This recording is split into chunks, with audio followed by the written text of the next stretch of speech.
Você está em casa, você está na Canção Nova. Obrigado e obrigado também por nos receber aí agora onde você está. Vai começar mais um programa Além da Notícia e eu sou muito contente, muito feliz de saber que você está aí do outro lado e que tudo que aqui nós fizermos vai alcançar o seu coração.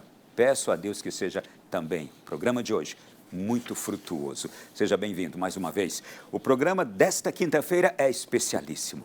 Vamos falar sobre uma organização religiosa que representa milhares de pessoas consagradas no Brasil, a CRB, Conferência dos Religiosos do Brasil.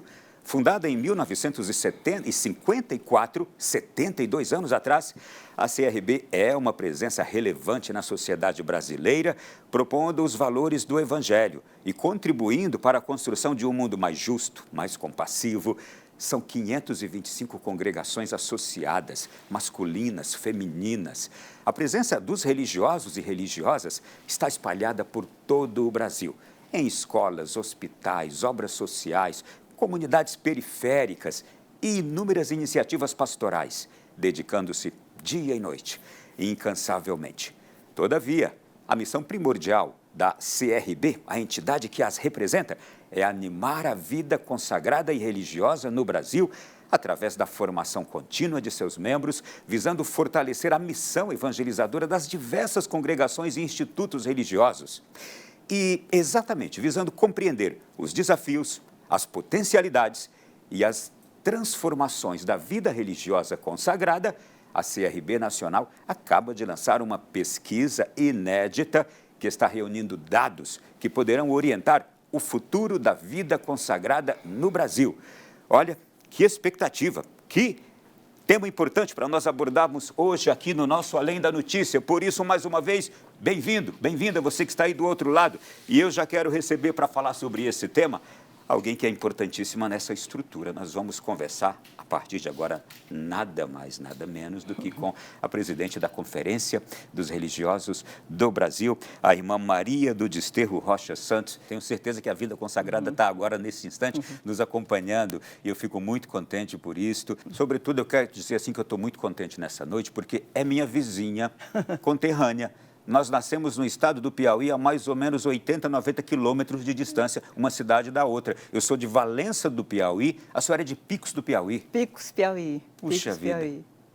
E que honra, que privilégio é poder tê-la aqui nesta noite. A irmã Maria do Desterro Rocha, ela é mestre em Teologia Espiritual, religiosa da Congregação das Filhas do Coração Imaculado de Maria, as irmãs Cordimarianas, foi superiora geral de sua congregação por 3 mandatos, e está aqui conosco nesta noite, e eu gostaria já de pedir à senhora para nos dizer aqui, como é que a senhora conheceu e sentiu esse chamado para dedicar sua vida a Deus? Primeiramente, é importante saber que eu nasci numa família católica. Tive uma influência muito grande dos meus avós maternos. O meu avô, sempre nas férias, nós íamos para o interior, onde eles moravam, em Abóboras, né, no interior do Piauí, de Picos, né? E o meu avô, eles tinham um oratório, inclusive esse oratório eles me deram de presente a minha avó, né, porque meu avô já tinha morrido, mas todos os dias eles rezavam o terço. A minha avó na rede e o meu avô de joelhos diante desse oratório. Então eu tive essa influência. Quando ele voltava do roçado, ao meio-dia, ele lia a Bíblia em voz alta. E tudo isso foi influenciada, né, por esse contexto familiar. Como é importante esse testemunho, essa vivência da fé. É muito importante. E quando eu tinha 13 anos, eu fui acometida de uma doença que ninguém entendeu. Então, eu tive uma doença que, no fundo, descobriram que era uma pneumonia. Então, eu fui desenganada por 6 médicos em Picos. Né? Tudo foi preparado para me receber morta na minha casa, né? Porque antes tinha toda aquela preparação.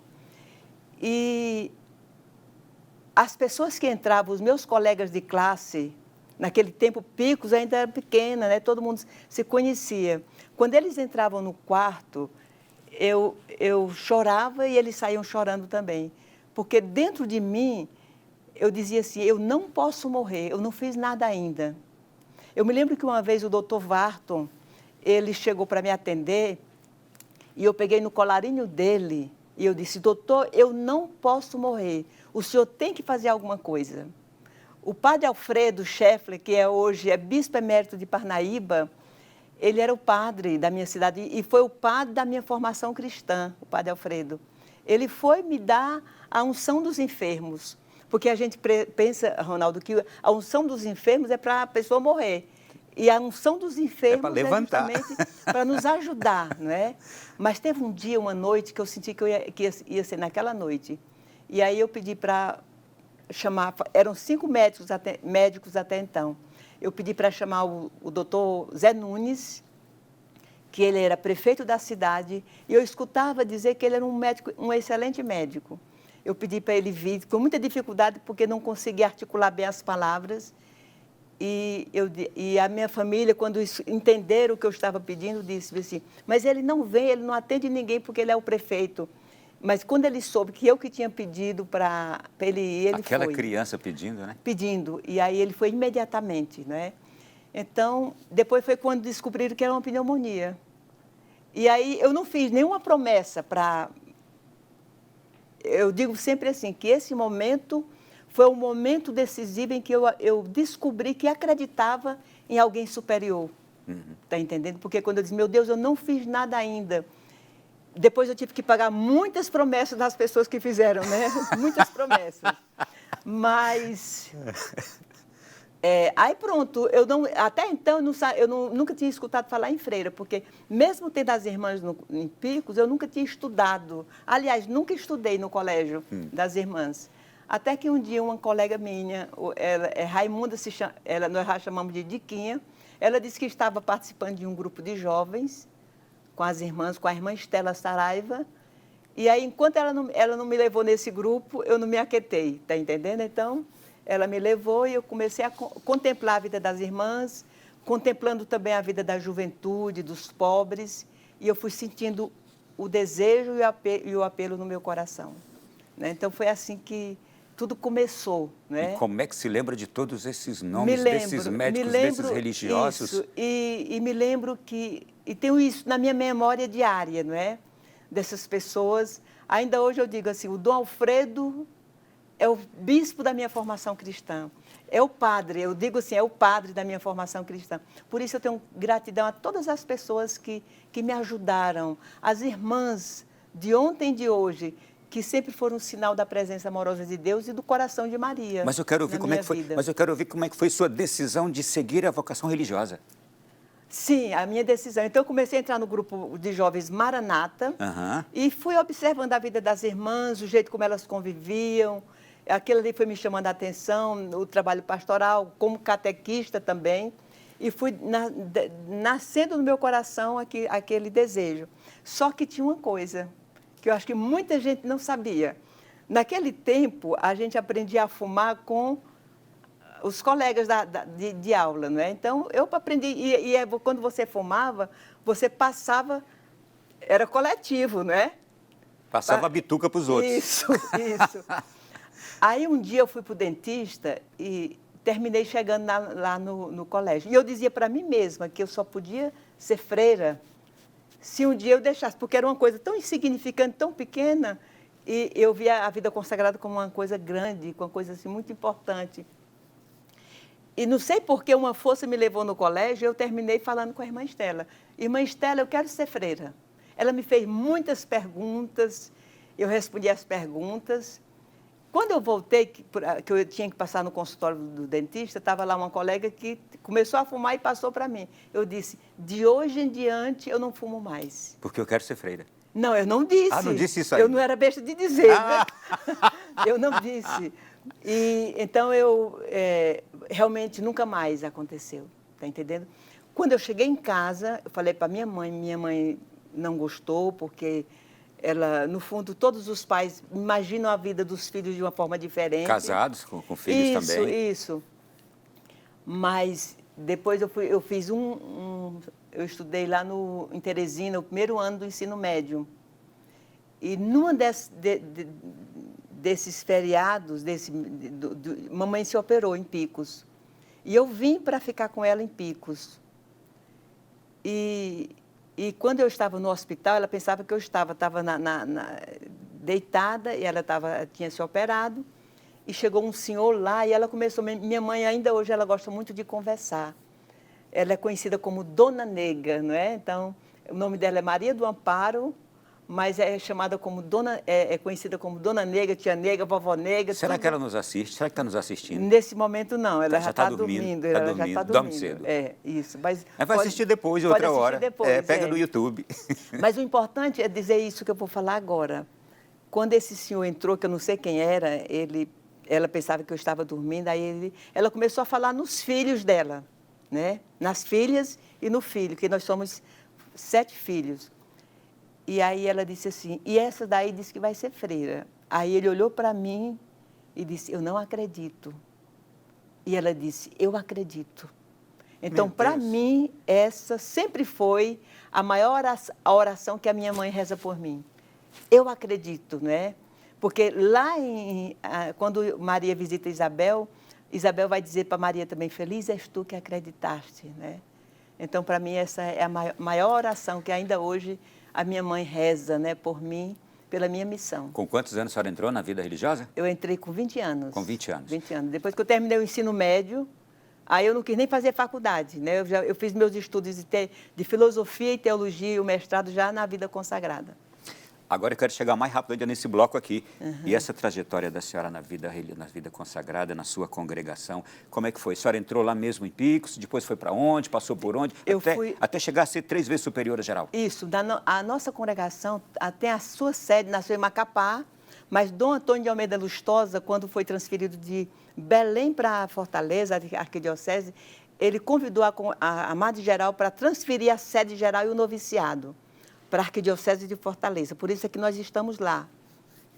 Então, eu fui para Caucaia, fiz o postulado. Ceará, 1 ano de postulado, 2 anos de noviciado, né? Depois fui enviada para a comunidade de Jaguaribara, da Diocese de Limoeiro do Norte. Passei todo o meu juniorato lá em Limoeiro do Norte. Depois do juniorato, eu fui... Sim, dos votos perpétuos, eu fui liberada para a pastoral vocacional da congregação. Fiquei 3 anos liberada.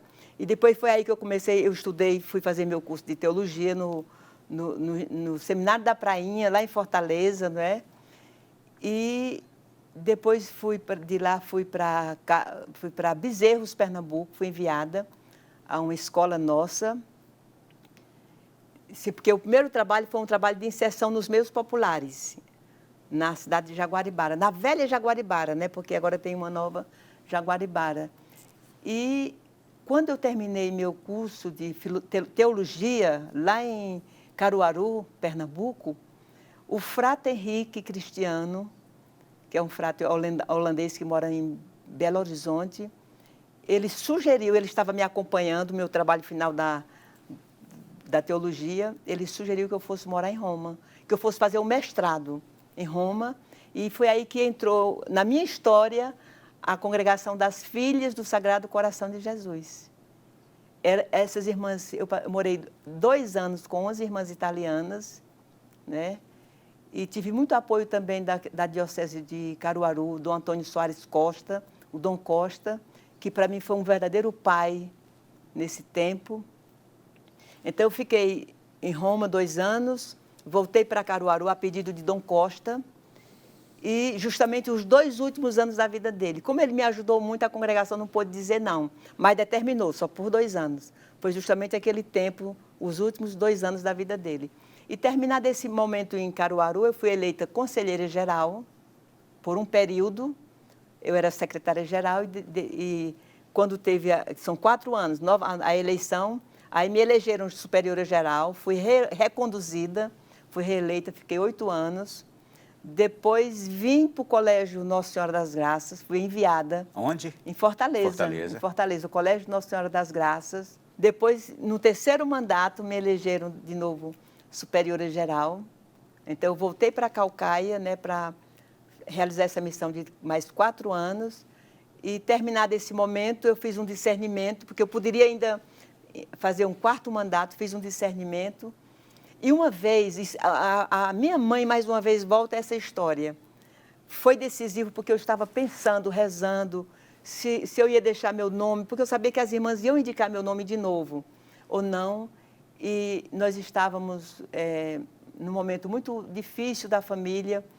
Eu estava numa visita, eu estava com a minha irmã, Tereza, num câncer terminal. E aí a minha irmã mais nova, a Valdirene, perguntou se já tinha acontecido as eleições, se ia acontecer. Eu disse que já estava no processo. E ela disse, será que você vai ser reeleita? Eu disse, olha, provavelmente o meu nome vai estar entre os 5 nomes mais indicados. Aí a minha mãe, que eu nunca disse nenhum problema nem dificuldade da minha vida pessoal para minha mãe, nunca. Ela olhou para mim e disse, minha filha, se você for indicada, não aceite. Eu não perguntei por que sim, por que não, o assunto acabou ali. E para mim foi como se fosse Nossa Senhora me dizendo que eu não devia aceitar. Só que tudo isso tem um mistério da vocação da gente, né? Porque se eu tivesse aceitado ser superiora geral, provavelmente teria sido eleita e não estaria hoje aqui, né? Outro dia o meu irmão disse para minha mãe, disse, a senhora não queria que ela fosse mais superiora geral para não viajar, para não viajar muito, pois agora que ela está viajando, né? Mas graças a Deus a minha mãe é muito tranquila e aí foi assim que eu cheguei nesse momento. Então foi essa sua história, já essa sua caminhada que a trouxe agora à presidência da CRB, com toda essa sua trajetória. Depois dessa história todinha, muito contato com a vida consagrada, assessorando Novinte, Juninte, Postulinte, né? Então, eu preciso de mais uma pergunta ainda nesse bloco. Qual é o carisma essencial da sua congregação originária? A minha congregação... Eu vejo que vocês trabalham muito com a educação. Isso. Ser coração de Maria, na compaixão e misericórdia, especialmente para os mais pobres e oprimidos. E estão presentes hoje em quantas cidades do Brasil? Nós estamos no Nordeste e Norte do país. Então, nós atuamos nas escolas, nos colégios, nós realizamos nossa missão na educação, na saúde, nos meios populares e aonde for necessária a presença compassiva e misericordiosa das Cordemarianas. Foi aí que Deus forjou a senhora para essa missão de agora, que é estar à frente da Conferência dos Religiosos do Brasil, que nós vamos falar no próximo bloco. Vamos falar da CRB no próximo bloco e os desafios, mas sobretudo as belezas que tem a vida religiosa no Brasil, a gente vai falar. E sobre essa pesquisa aqui, atenção, há agora uma pesquisa em andamento promovida pela CRB, consultando todos os religiosos do Brasil. E essa pesquisa é tão importante para saber exatamente como vive, os desafios, os trabalhos belíssimos que fazem, a vida pessoal dos religiosos, o futuro da vida religiosa no Brasil. A gente vai falar sobre isso também no programa de hoje, ok? Intervalo agora, bem rapidinho, voltamos já em 3 minutos.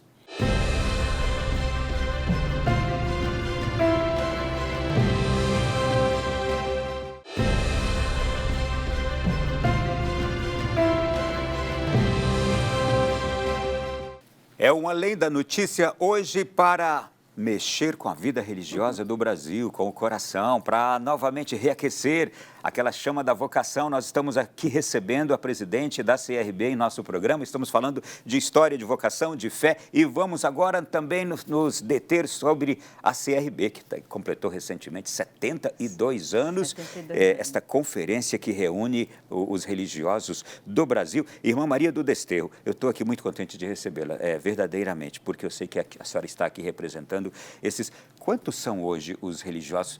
A gente poderia dizer uma estimativa dos religiosos e religiosas que existem no Brasil espalhados. Mais ou menos 30 mil religiosos e religiosas. E estão por todas as partes? Estão por todas as partes desse imenso Brasil, em lugares que nós nem imaginamos.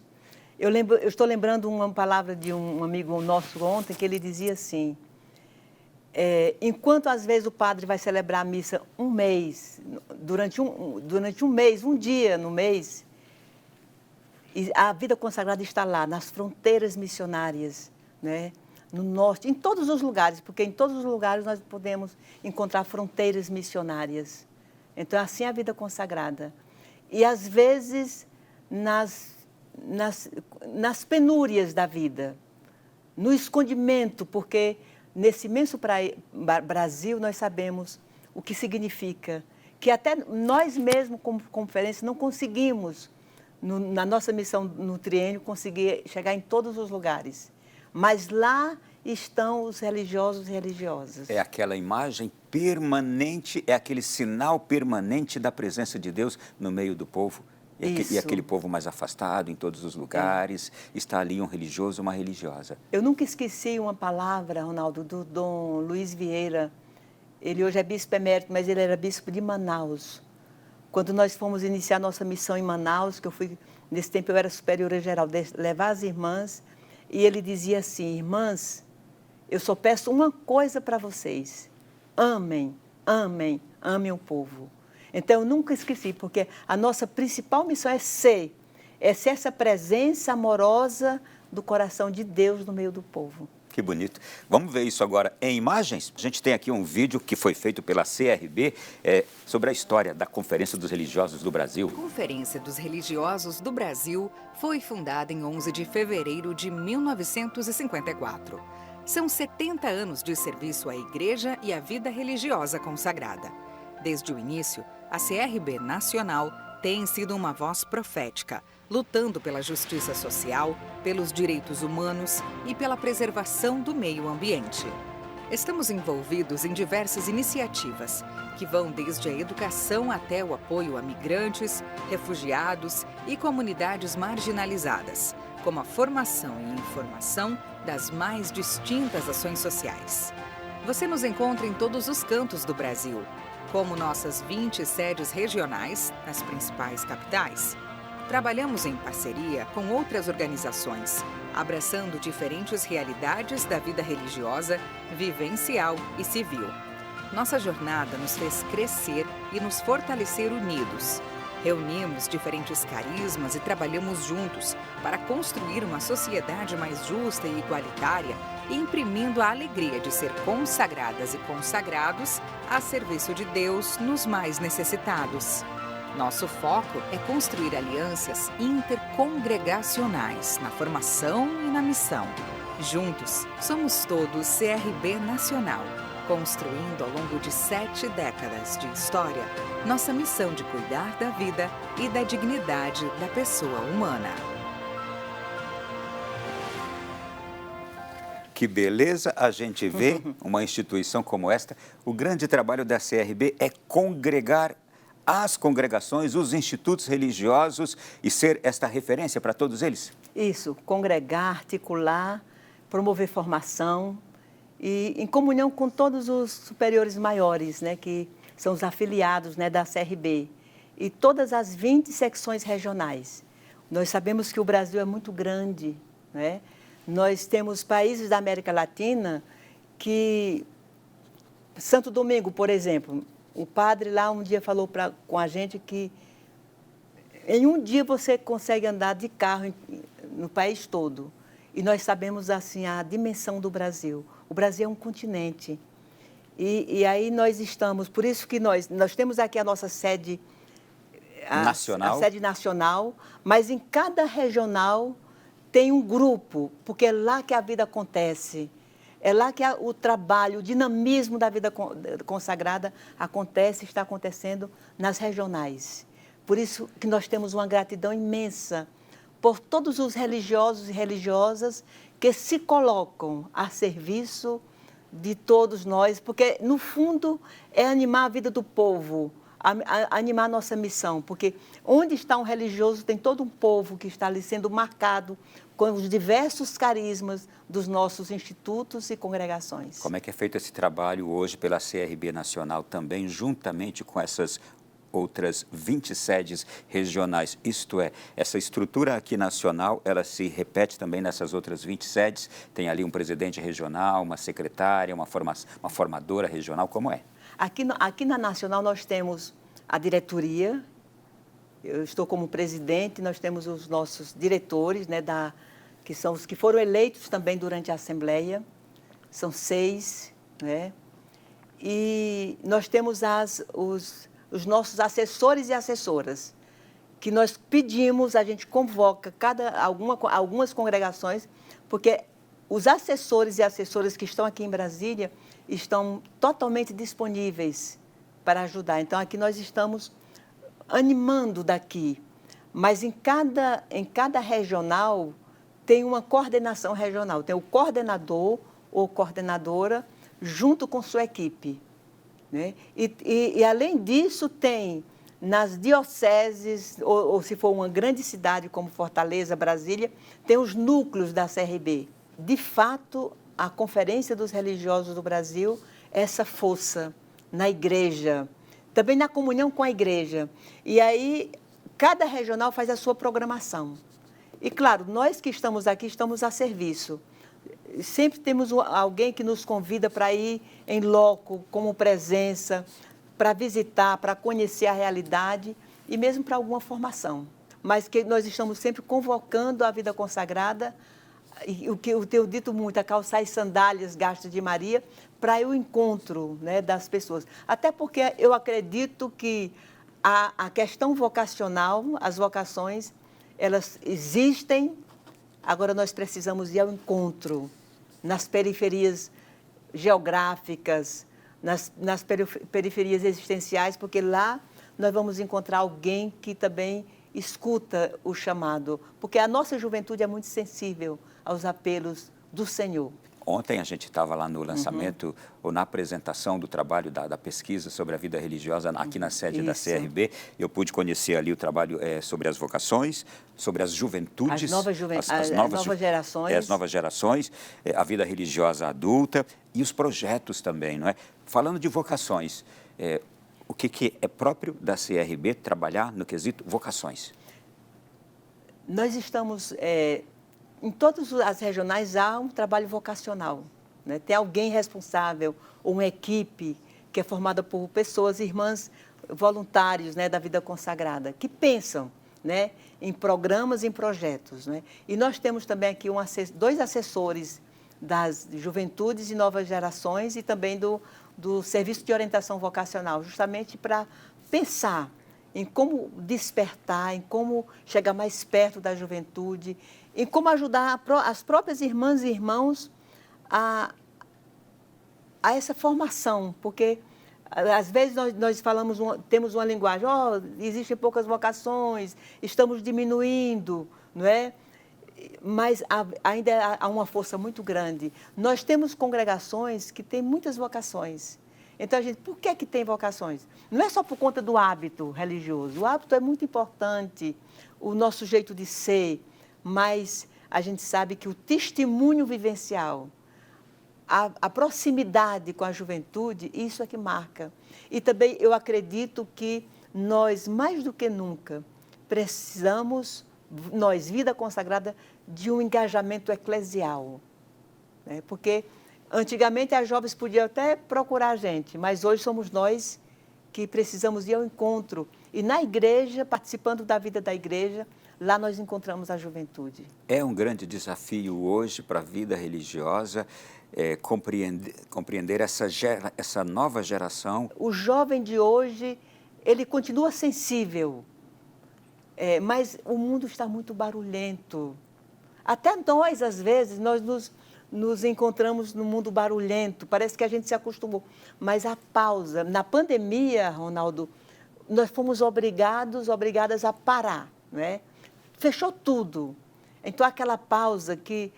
É aquela história que... A pausa que nos devolve a nós mesmos, sabe? Mesmo que seja uma pausa dolorosa. Mesmo que seja uma pausa, mas parece que aprendemos pouco dessa pausa. Então, nós precisamos sempre ter esses momentos de pausa, porque no silêncio, na escuta da palavra, diante de Jesus Eucarístico, diante de um testemunho de uma irmã, de um irmão, até de uma pessoa que não é nem da nossa religião, nós encontramos o chamado de Deus. O jovem encontra o chamado de Deus.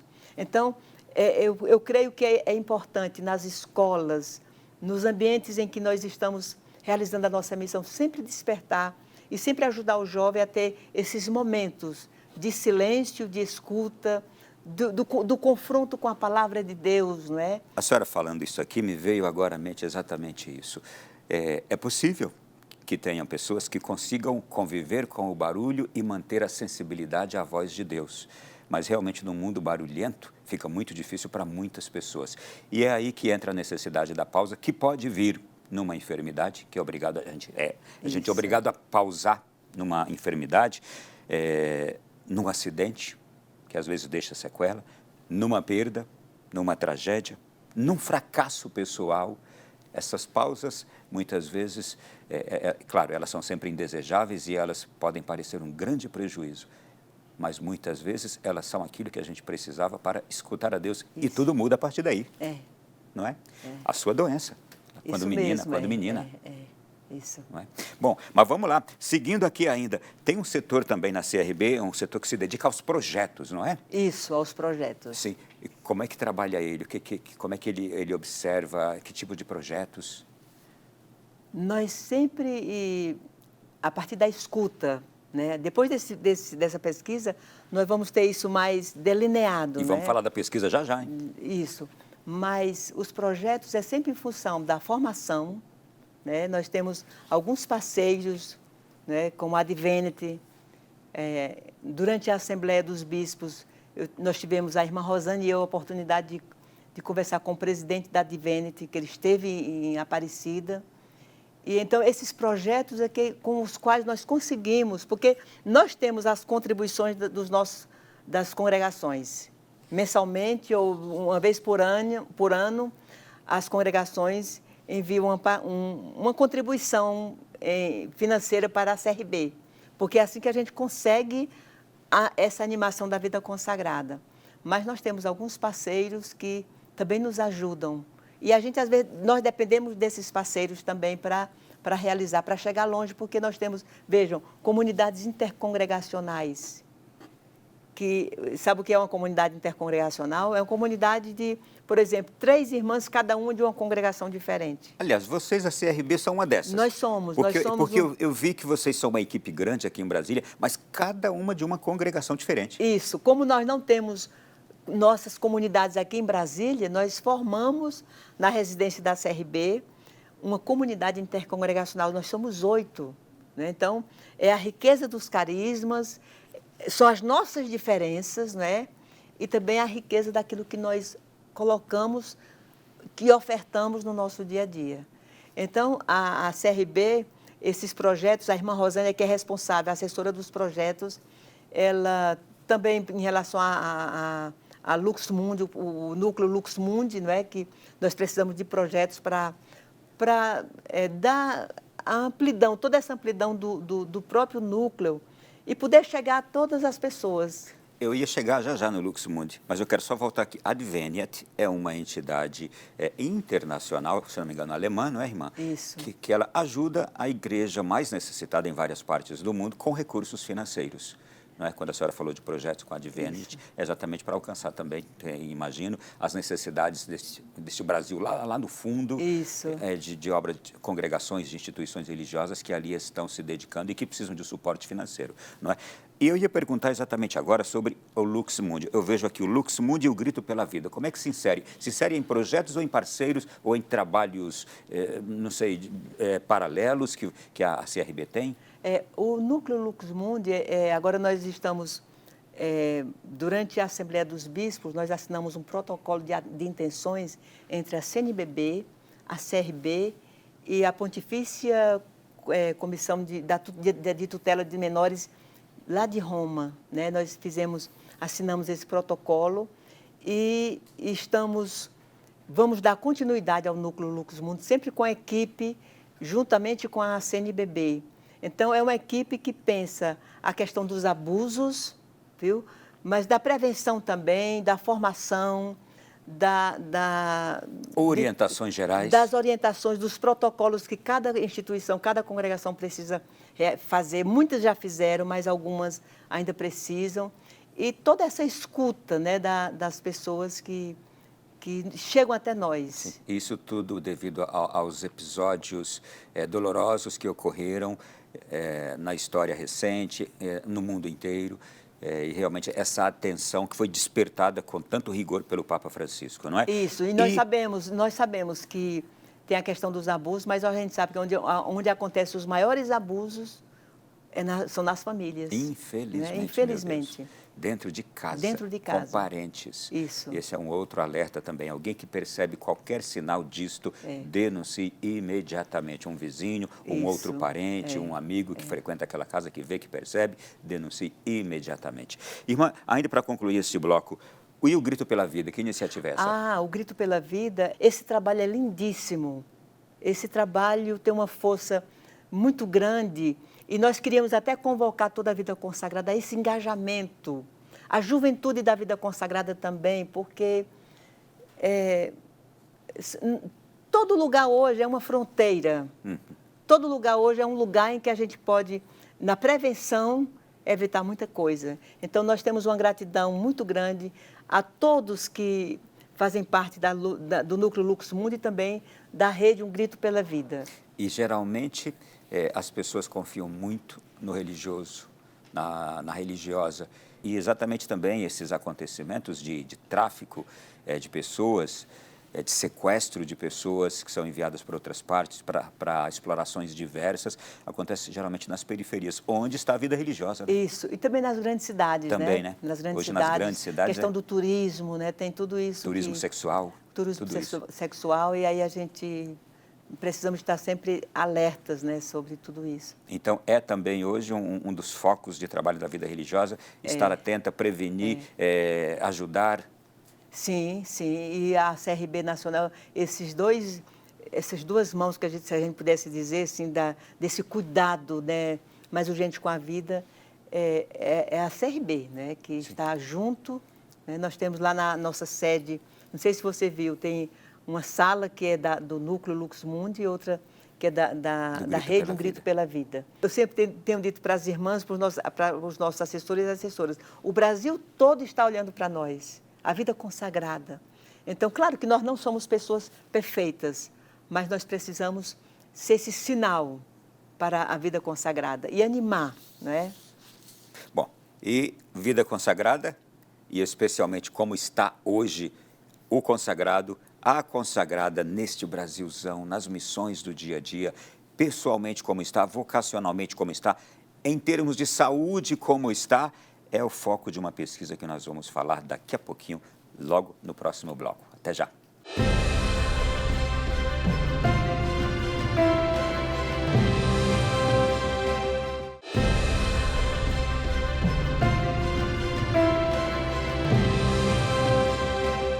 A vida religiosa na igreja é o tema do nosso programa aqui. E a vida religiosa na igreja do Brasil. Eu fiquei pensando, olha, conhecer a história de quem dedica a vida à missão evangelizadora nos ajuda a compreender melhor a riqueza da vida religiosa consagrada.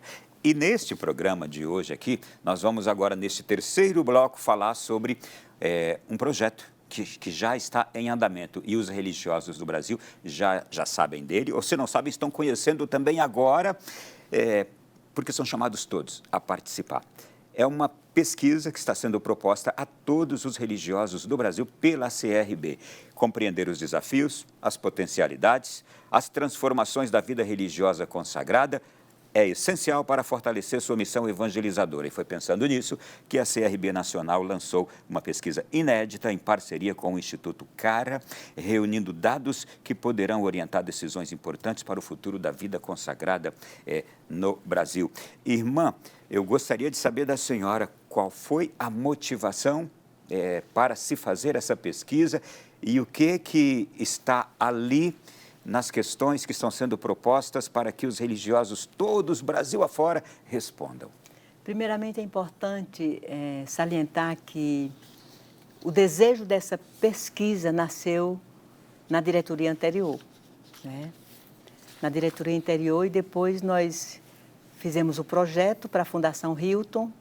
Esse projeto chegou, graças a Deus. Eu fiquei tão feliz quando eu soube a história da Fundação Hilton. Isso. Cujo fundador era um senhor católico e, aliás, o dono dessa rede de hotéis Hilton, presente no mundo inteiro. Isso. Um senhor católico que, quando menino, foi educado ou assistido por uma congregação religiosa e, a partir dali, ele pensou em ajudar as congregações religiosas. Isso. E destinou, então, esta fundação para isso. É exatamente isso? É exatamente isso. E é muito importante saber que, como ainda existem cristãos que foram marcados pela vida consagrada e que têm uma gratidão eterna. É o caso, né, o fundador da Hilton.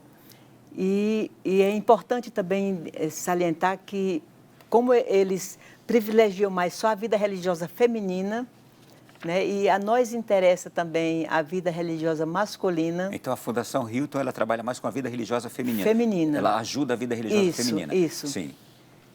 Então, por isso que nesse momento também nós fizemos uma parceria com a FTD Educação. Que é dos maristas? Dos irmãos maristas, né, que tem sempre nos ajudado, né, é muito significativa assim, para a educação do Brasil e tem nos ajudado muito. Então, e também o Instituto Cara é de uma universidade jesuíta dos Estados Unidos. Isso. Então, são esses três parceiros para realizar essa pesquisa. A pesquisa é feita pelo Instituto Cara, né? Uhum. Então, essa pesquisa vai nos respaldar, ela vai nos ajudar a perceber qual é mesmo a fotografia, qual é mesmo o rosto da vida consagrada no Brasil, né? Como estamos. E então isso vai nos ajudar a pensar futuros projetos. Sim, mas vamos lá. A senhora falou agora há pouco, nasceu na gestão anterior. Mas a motivação era o quê? Era saber como está a vida religiosa? Sim. Exatamente saber isso. Como está a vida religiosa, onde estamos, o que estamos realizando, a nossa missão, quais as dificuldades que nós encontramos. A nossa vocação, a nossa saúde. Tudo. A saúde mental, tudo. É em relação a sentir o próprio coração da vida consagrada. E aí, a partir daí, desse diagnóstico, dessa fotografia, nós vamos ver que caminhos precisamos andar, aonde precisamos investir mais. Porque, às vezes, pode dizer assim, é a saúde mental, né? Porque nós vivemos hoje num mundo... Quais cuidados precisamos... Quais cuidados? Sim. Tanto em relação à vida... Hoje a gente diz assim, que a vida consagrada tem um grupo muito grande de pessoas da terceira idade. Mas essas irmãs, esses irmãos da terceira idade, são esses que sustentaram a nossa conferência, né? Então, nós temos uma gratidão muito grande e um cuidado especial para com todos. E é verdade que hoje, em que porcentagem a vida consagrada tem mais pessoas já com idade avançada? Se tem já um cálculo sobre isso? Nós não temos um cálculo exato, mas na maioria das nossas congregações já é mais de 60 anos. Sim. Mais de 60 então, anos. isso já é uma atenção e isso já vai gerar, de fato, ações para se promover mais vocações, imagino, não é? Isso. Tanto na promoção das vocações, como também no cuidado. Sim, no cuidado. Né? Porque existem congregações que têm uma estrutura boa, né, para cuidar das pessoas idosas, né, dos seus membros. Mas nós sabemos que também existem congregações que necessitam. Então, como é que nós, como vida consagrada, podemos, cada vez mais, de forma intercongregacional, sanar essa lacuna que existe nessas pequenas comunidades, né? E agora tem uma beleza muito grande também na vida consagrada. Eu me lembro que dias atrás eu dei a notícia no rádio da morte do padre mais idoso do Brasil, não é? E perguntaram para ele, mas de onde vem a sua longevidade? Ele disse assim, é porque eu rezo. A minha longevidade e a minha juventude, ele falou, é porque eu rezo. A vida religiosa também tem isso. O religioso vive bastante, não é? E a saúde dele vem da alma. É verdade. E isso é bonito também, isso é grande. Nós temos uma irmã na nossa congregação, a irmã Luzia, ela tem 107 anos. Só que hoje ela já está... Mas com 100 anos, Ronaldo, ela dançou a valsa. Olha só, meu Deus. Ela dançou a valsa. e nós temos muitas irmãs idosas que estão ainda ativa, né? Eu estou lembrando de uma irmã do Instituto Josefino, lá de Fortaleza, a irmã, não estou lembrando agora o nome dela, que ela, esse ano, fez 100 anos. A irmã Judite. Sim. Ela era mestra noviça no tempo que eu era noviça da congregação dela. Ela foi uma das primeiras do Instituto Josefino. E ainda hoje, a irmã Judite, ela vai para a missa a pé, ela participa de tudo. No dia da missa dos Santos Óleos, lá em Fortaleza, eu estava lá. Quando eu cheguei, nós chegamos na porta da igreja, que a igreja ainda estava fechada, a irmã Judite já estava lá com a sua comunidade. Então, isso é muito bonito. Também isso é uma pregação do Evangelho. O viver a sua a idade anciã de forma saudável, de forma ativa, é também um testemunho para o mundo hoje que vai viver mais. Isso. Mas se rezar e se tiver uma vida assim, vai viver mais e melhor. A oração é muito importante. Vai viver mais e melhor. A vida religiosa também nisso é um exemplo, é um testemunho. E por isso nós precisamos dizer que desde os primeiros passos na formação inicial, em que nós vamos aprendendo o jeito de ser da vida consagrada, depois vem o juniorato, tudo que é cultivado a gente chega lá. Né? Então, significa que uma pessoa, quando chega na idade de 70, 80, 90, 100 anos, que rezou desde o início, ela vai continuar rezando. Sim, Por isso que nós precisamos cultivar a oração. A vida interior. Cultivar a espiritualidade, o carisma, não é? Sim. Esse momento de intimidade com Deus. Né?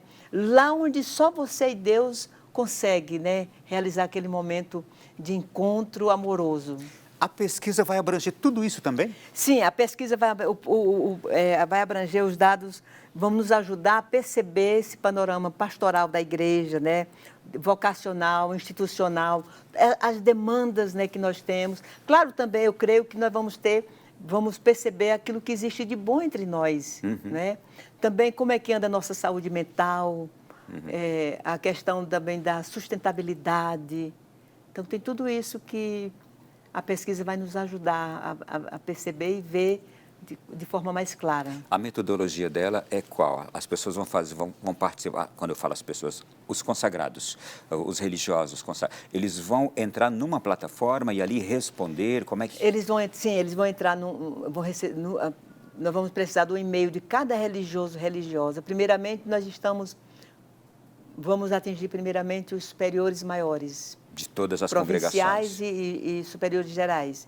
E depois chegar a cada... Porque nós podíamos perguntar tudo ao superior maior. Mas a nossa intenção, a nós interessa escutar cada pessoa, cada membro dos nossos institutos. Então, aí entram congregações, institutos, ordens... Também as pessoas da vida consagradas egressas, que estavam conosco. Nós queremos escutar também a eles e elas. Isso, é muito importante. Sim. Quando a gente fala disso, é o quê? Aquele religioso, aquela religiosa que deixou a vida consagrada e ele ser ouvido também. Eles caminharam muitos anos conosco, poucos ou muitos anos, e que por um motivo ou outro descobriram que não era o seu lugar, e nós queremos escutá-los também. Sim. Irmã, e como alcançar? Então, primeiro vocês estão alcançando as instituições, através dos seus superiores. E esses superiores farão chegar a pesquisa a todos os religiosos. Por isso que nós estamos, assim, nós convocamos a imprensa católica para nos ajudar também a divulgar, porque a gente sabe que a televisão chega a lugares que a gente nem imagina, né? E chegando a cada responsável, depois os responsáveis das várias comunidades, né, nas nossas comunidades religiosas, tanto masculinas como femininas, para que a gente possa ter esses dados. E aquele membro que, vamos supor, que não tem acesso, nós vamos encontrar um jeito de chegar perto para também escutá-los. E com cada pessoa para... Mas é possível também ter algum religioso que não tem acesso, porque onde ele está é um lugar tão distante de tudo... que ali não tem, por exemplo, o acesso à internet? Isso, pode ser também. Pode acontecer também? Pode acontecer. Sim. Irmã, depois, essa pesquisa, foi lançada agora no final de maio.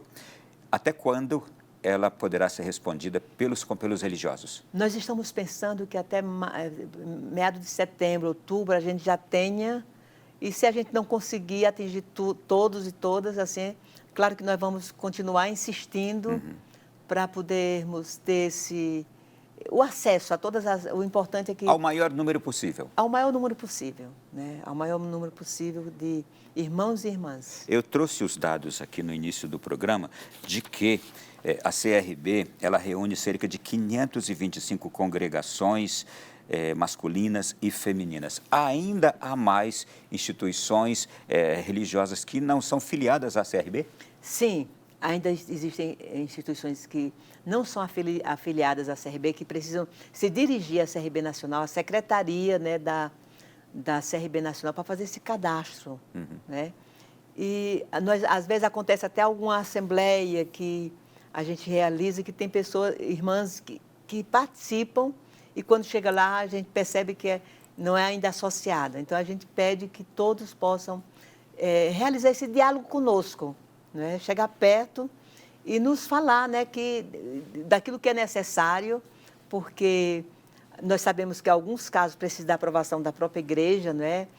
Nós temos as congregações de direito diocesano, são muitas, e de direito pontifício, né? Também são muitas congregações. Então, a gente precisa, aquelas que ainda estão em formação, né? Mas o importante é a gente saber que a vida consagrada está, eu vou usar uma palavra, usufruindo, mas está aproveitando esse momento de formação que acontece nas regionais e também que acontece a nível nacional. Deixa eu só fazer uma pergunta. Aliás, posso até deixar para o último bloco, mas o teor dessas formações. Vou deixar para o próximo bloco, porque eu quero aqui esgotar agora o tema da pesquisa. Quanto à pesquisa, depois de reunidos esses dados, essas respostas coletadas dos religiosos do Brasil inteiro, como serão analisados esses dados e depois o que será feito com eles? Primeiramente, nós vamos ver, a partir dessa pesquisa, vai nos falar não só da questão da realidade de quantas pessoas somos na vida consagrada, quantos somos hoje, mas vai nos dar um perfil de quanto, com a nossa idade, né? A questão vocacional, e depois a gente vai ter condição de, tendo isso, nós vamos poder traçar e pensar os próximos projetos da vida consagrada. Traçar diretrizes, né? Porque às vezes a gente pensa que nós oferecemos algo, né, para a vida consagrada, mas a demanda é outra. Sim, né? sim. Então nós vamos ter essa clareza, né? Então a pesquisa é muito importante, até para outros projetos que a gente possa conseguir com algum financiador. Então nós vamos ter esse respaldo. Para concluir esse bloco aqui agora, a todas as congregações superiores, membros de diretorias de instituições religiosas diversas que agora nos acompanhem, que não estavam sabendo dessa pesquisa, é fazer contato com a CRB. Isso. Basta que façam contato com a... Vamos colocar aqui as redes sociais, os contatos da CRB, mas eu quero aproveitar também e fazer a seguinte pergunta: como a CRB entende e olha, por exemplo, para a vida consagrada, os consagrados das novas comunidades, que talvez agora tenha muita gente nos acompanhando e dizendo: puxa, mas a gente não é congregação religiosa, a gente não é instituto, a gente não é ordem, seria bom para nós também tomar parte nessa pesquisa. Como é que vocês primeiro olham e como é que está hoje colocado, localizada na igreja, os consagrados das novas comunidades? Nós temos muita admiração pelas novas comunidades. São irmãos e irmãs nossas que estão aí também revelando o rosto amoroso de Deus, né? E que em alguns momentos estão conosco, né? Compartilhando a vida, caminhando conosco. Claro, nesse primeiro momento nós vamos fazer essa pesquisa com a vida consagrada que pertence à Conferência dos Religiosos do Brasil, a todos, né? E isso não significa que futuramente a gente possa, não é, também olhar para as novas comunidades. Mas eu sempre tenho no meu coração que nós, igreja, nós somos igreja. Nós somos a igreja de Jesus Cristo. Nós, vida consagrada, os diversos ramos, também os institutos seculares, a Ordem das Virgens e as novas comunidades, nós formamos esse coração na vida da igreja e queremos sempre estar nessa sintonia com todos e todas. Sim, e é importante até destacar que há também um olhar hoje da Santa Sé que ainda não chegou a reunir esse novo estilo de vida consagrada das novas comunidades com, por exemplo, as congregações. Isso, o dicastério da vida consagrada, né? Inclusive, as novas comunidades estão localizadas na Santa Sé, no dicastério para a família e os leigos. Isso, né? isso. Enquanto que a vida consagrada tradicional que conhecemos está no dicastério próprio da vida, na prefeitura própria da vida consagrada. Né? A gente vai agora, nesse bloco aqui, falamos da pesquisa, tem aqui as redes sociais que você já viu aí, qualquer dúvida, os consagrados, os padres, os bispos que queiram também ajudar a CRB a fazer essa pesquisa, incentivando todas as congregações, as instituições, é só procurar a CRB, conforme você já está vendo aqui a forma também. E a gente vai nesse bloco aqui, irmã, ficando. No próximo bloco nós vamos falar sobre a vida consagrada em geral, coisas belíssimas da vida consagrada, as belezas da vida consagrada. Tá certo. Tá bom? Vamos para o intervalo, é bem rapidinho, voltamos já.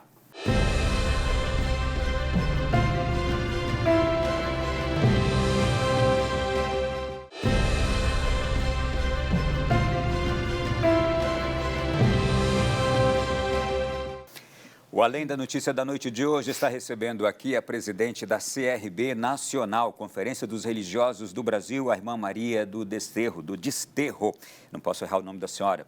E nós estamos tendo o prazer de conhecer essa instituição que já tem 72 anos completados agora, cuja finalidade é, dentre tantas, atuar em favor das entidades religiosas católicas, manter, acompanhar, apoiar, estimular projetos missionários e sociais em todo o território nacional, em parcerias com as secções regionais da CRB e entidades afins, estimular a manutenção de programas de proteção social para crianças, adolescentes, idosos e promover publicações e difusão de obras que visam o desenvolvimento humano e a evangelização como um todo. É muito trabalho que os nossos religiosos, pessoas consagradas do Brasil, realizam, irmã. E eu quero falar agora exatamente da beleza da vida consagrada com a senhora neste último bloco aqui.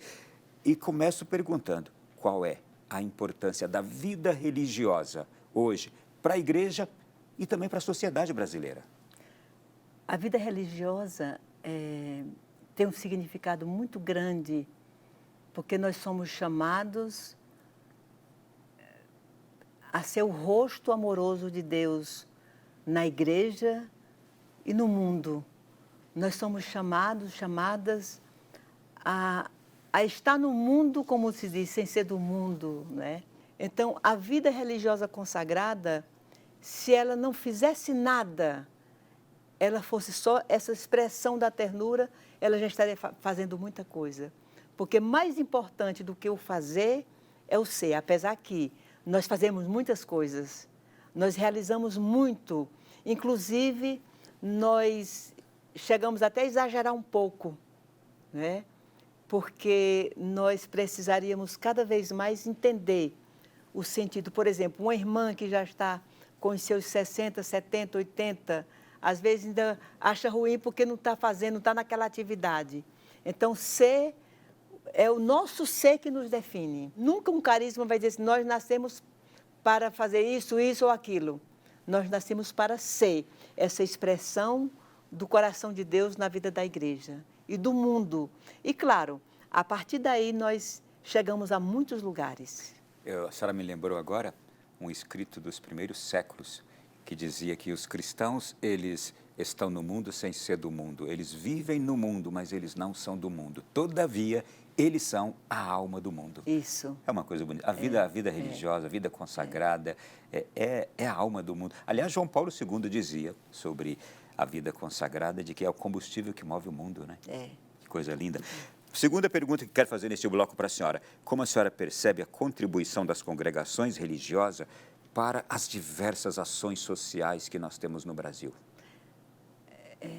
Nós não temos nem palavras para dizer isso, porque congregações brasileiras, congregações que não são brasileiras, mas que estão no Brasil, cada ano, Ronaldo, chega aqui em Brasília missionários de outros países, da África, da América Latina, não é? Da Europa, que hoje chega menos, mas ainda chegam muitos, que vêm, porque o Brasil é uma terra de missão. Então, as várias congregações dão uma contribuição imensa a partir do seu carisma, porque nós temos várias frentes missionárias no Brasil. Então, conseguimos, nessa diversidade, nesse contexto, aí há muitos lugares, aí está em muitos lugares.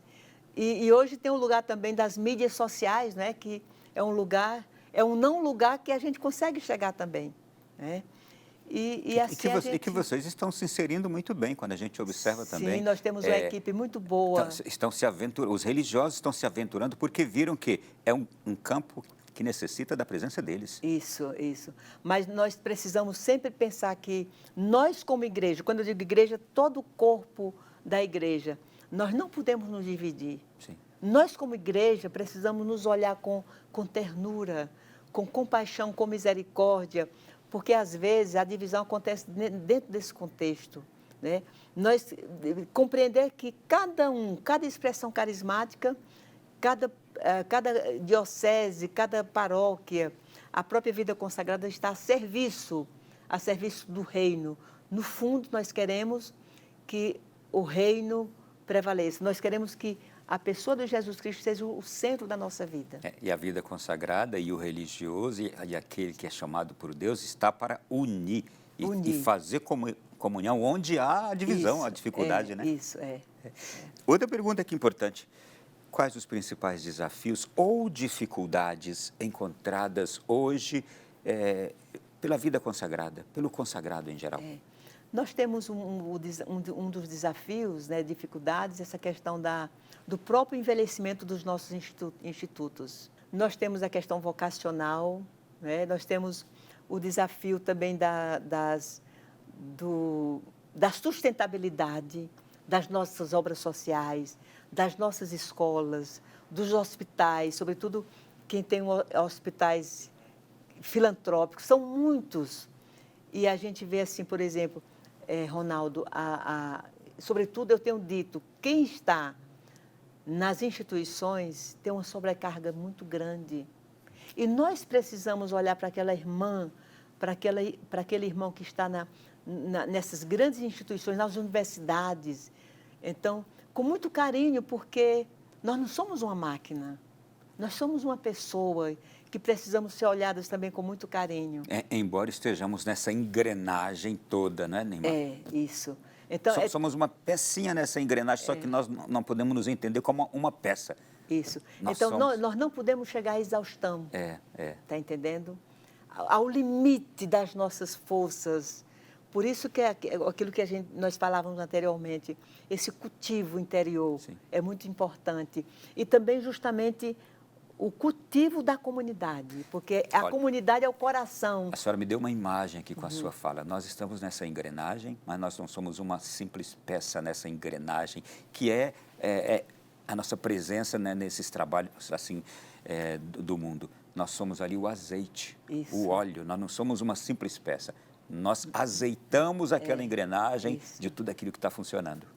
Então, esse cultivo, o entusiasmo que tem que crescer, que o entusiasmo é Deus dentro de nós.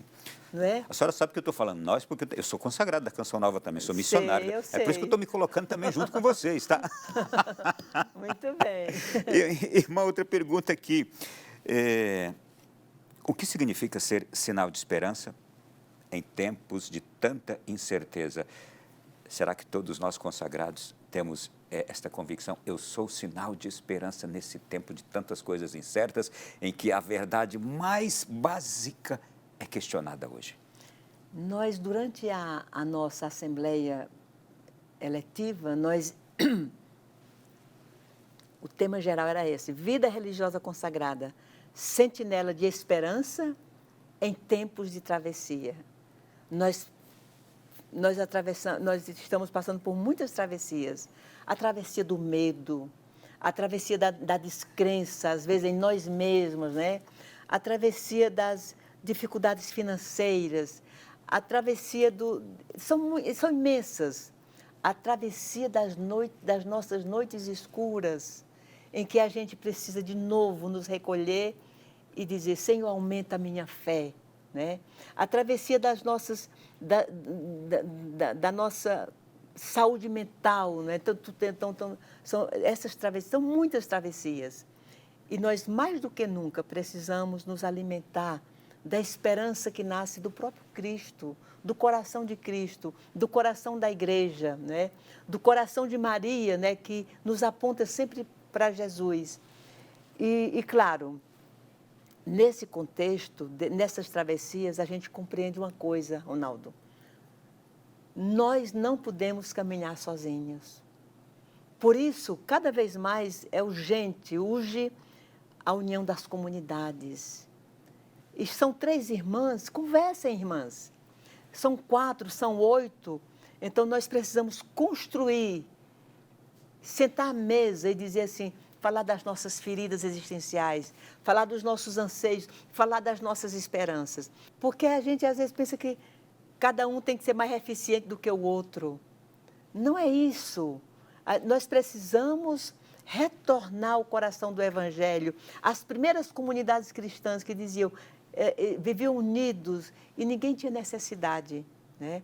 Cada um colocava a dispor aquilo que tinha. A sua riqueza, o seu dom. Também a riqueza interior que nós carregamos. Né?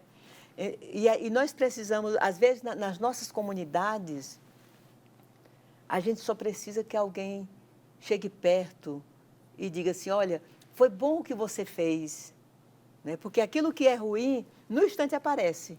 Né? Assim, as notícias ruins, no instante aparecem. E nós precisamos aprender de novo a reconhecer a beleza da nossa vida consagrada. Tem muita coisa bonita acontecendo nas comunidades, tem muita coisa acontecendo nas regionais, tem muita coisa boa acontecendo a nível nacional também. E tem muita coisa boa em cada um de nós. Em cada um de nós. A gente se admirar, não é? Nós não... Isso. Essa alegria, por exemplo, eu digo para você, quando eu fui fazer o discernimento, porque quando o meu nome chegou, a irmã Eliane ligou para mim dizendo que meu nome tinha sido indicado, eu sofri muito, porque eu não queria deixar minha comunidade. Então, pesou muito. E naquele momento, no meu discernimento, eu pensei, eu só tenho 2 opções a assumir. Ou me proteger, ou me oferecer. E o que veio como resultado é aquilo que nós rezamos no Pai Nosso. Seja feita a vossa vontade. E a partir daí, mesmo humanamente falando, emocionalmente falando, eu querendo ficar com a minha comunidade, eu fiquei em paz. E aí, todos os dias, Ronaldo, todas as comunidades, cada um de nós individualmente, todos os dias, quando nós abrimos os olhos, nós só temos essas 2 opções a fazer. Ou nos protegemos, no nosso casulo, na nossa zona de conforto, ou nos lançamos. Ou nos colocamos, como acontece na Eucaristia, em cada Eucaristia. O que é a Eucaristia? Senão o próprio Cristo que de novo se oferece a nós. Eu quero agora pedir à nossa equipe que nos mostre aqui na tela, põe ali para nós, 2 convites que a CRB tem para 2 eventos neste ano, não é? E a gente vai mostrar, portanto, aqui na tela agora, esses 2 eventos. Olha, nós temos um congresso, o envelhecimento na vida religiosa consagrada e a formação de novas lideranças para a vida religiosa consagrada. Esse evento vai acontecer agora 25 e 26 de junho em São Paulo, irmã? Em São Paulo. E o convite é aberto para toda a vida religiosa consagrada? É aberto para toda a vida religiosa consagrada. Então, você, superior maior, superior geral, superior provincial, superior provincial, não deixe de participar. Se você não puder participar, envie alguém do seu conselho, alguma liderança da sua congregação. Esse congresso é muito importante, porque nós vamos tratar do envelhecimento na vida consagrada e também das novas lideranças. Então, quem não fez ainda a inscrição, ainda está em tempo. Pode se inscrever através do site da CRB Nacional. Está aparecendo aqui agora. E, portanto, envelhecimento e formação de novas lideranças. Um tema realmente importantíssimo. Entra aqui agora, faz a inscrição, consulta tudo. Tem o segundo evento também, que é de 10 a 11 de setembro, em São Paulo também. Congresso de Comunicação, Inovação, Tecnologias Emergentes, Humanidades e Comunicação. Irmã, e esse aqui foi pensado por quê e para quem? Esse congresso aí é muito importante. É a 3ª edição desse congresso, com pessoas bem balizadas, né, na arte da comunicação. Então, os comunicadores das congregações, ou quem está interessado em se aprimorar, não é? Então, eu tive a oportunidade de participar no ano passado e vale a pena, viu? Com pessoas que de alto gabarito, né? Inclusive de Roma, tá vindo gente de Roma para nos ajudar a pensar essa realidade. E eu estou vendo aqui, irmã, olha, inovação, tecnologias emergentes, humanidades e comunicação, é um congresso de comunicação para a vida religiosa consagrada. E especialmente também nessa esteira agora da primeira encíclica de Leão XIV, falando sobre a inteligência artificial. Isso. A gente também tocou aqui na importância hoje do consagrado estar, a pessoa da vida consagrada está antenada nessas tecnologias, especialmente para quê? Para tirar proveito delas, fazer bom uso delas e ajudar e ensinar os outros também a não ser escravos dela, né? Isso. A resgatar de novo a humanidade, não é? A resgatar de novo aquilo que é mais humano, que é essa presença humana de partilha, de interação que existe entre nós e que é uma grande riqueza. Sim, e de não perdermos jamais da nossa vivência o essencial, que é a relação humana. Isso. O humano não é substituído por nada. O contato, a relação humana não é substituída por nada. E preservarmos este tempo na nossa vida. Bom, congresso importantíssimo esse. Eu posso ir, irmã, também para esse congresso? Pode. Opa! Você deve ir, viu? Todos podem participar. Olha aí. Eu quero agradecer enormemente sua presença.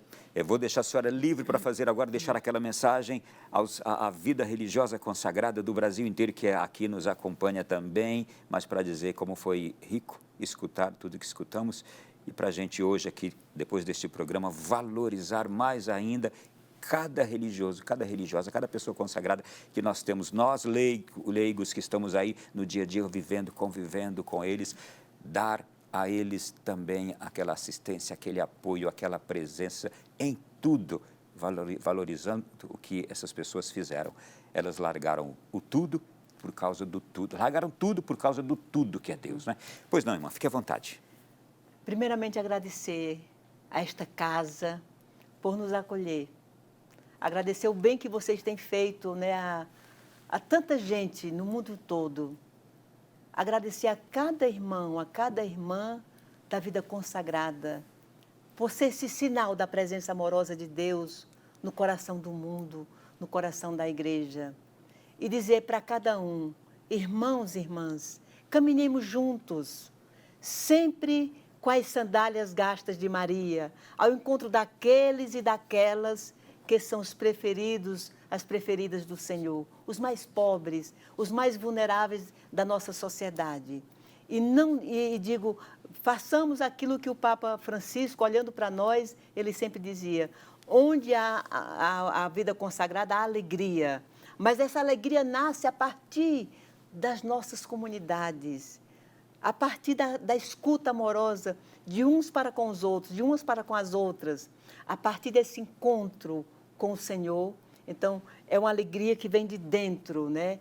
Então, eu desejo a todos e agradeço a cada irmã, a cada provincial, a cada geral, superior geral e provincial, que se colocam, suas irmãs, e que se colocam a serviço de toda a vida consagrada. Que nenhuma irmã possa se sentir assim sozinho, mas que nós possamos ter esse olhar de compaixão e misericórdia. Para todos e cada uma, um grande e afetuoso abraço na ternura do coração de Maria. Irmã Maria do Desterro, foi um prazer recebê-la aqui. Vai o meu abraço através da senhora, toda a CRB Nacional, a equipe inteira, as seccionais da CRB. Vai a sua mãezinha, a sua família lá em Picos, no Piauí também, que recordamos aqui hoje. Mais uma gratidão muito especial a todos os religiosos, os homens e mulheres consagrados a Deus que estão espalhados por este Brasil, se doando e tornando o nosso país um país muito melhor, porque Deus está sendo espalhado por aí através de cada um de vocês. Obrigado por essa entrega, por essa dedicação. Até a próxima semana, se Deus quiser, no novo Além da Notícia. Fique com Deus. Até já. Até lá.